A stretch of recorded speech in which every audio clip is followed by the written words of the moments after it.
சுண்டைக்காய் வத்தல் எப்படி செய்யலான்னு பார்த்துடலாங்களா? நம்மளோட செடியில நிறைய சுண்டைக்காய் இருந்துச்சு. இதை வேஸ்ட் பண்ண வேணாமேன்னு வத்தல் போட்டாச்சுங்க. நல்லா முத்துன சுண்டைக்காய் எல்லாமே பறிச்சாச்சு.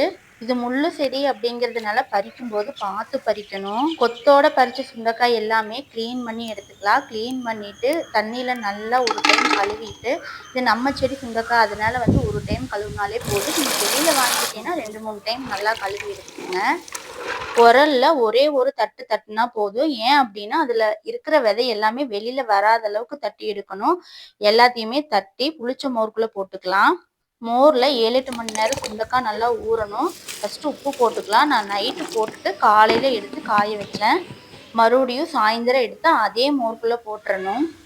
இந்த ப்ராசஸ் 2 நாள் பண்ணிக்கோங்க. அதுக்கப்புறம் மோருக்குள்ள போடணுங்கிறது இல்லை, சும்மாவே வெளியில காய வச்சா போதும். இந்த மாதிரி ட்ரையா காயறதுக்கு எனக்கு 5 டேஸ் ஆச்சு. இதை எண்ணெயில பொரிச்சும் சாப்பிடலாம், வத்த குழம்பு வச்சும் சாப்பிடலாம். ட்ரை பண்ணி பாருங்க.